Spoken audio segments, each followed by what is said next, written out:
So, ang gagawin natin is magpakulo muna tayo ng tubig. Then, dito guys, is takpan natin para mabilis kumulo ito.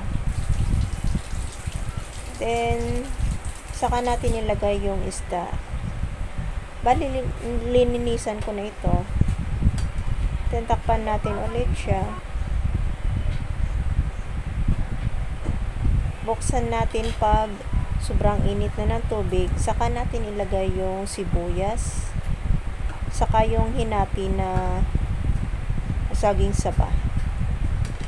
Then, tatakpan natin ulit siya para lumambot yung saging na saba. Then, saka natin ilagay yung okra na hiniwa pagbukas natin. Then, tatakpan natin ulit siya para lumambot yung okra. Then, pagbukas natin, ito na yung gulay. Ihalo na natin siya, yung siling haba. Saka linagyan ko na rin ng kalamansi juice. Asin.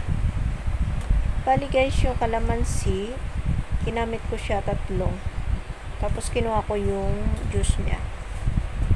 So, kailangan natin ihalo to para yung ingredients niya maghalo ng pantay. Then, saka natin ilagay yung patis.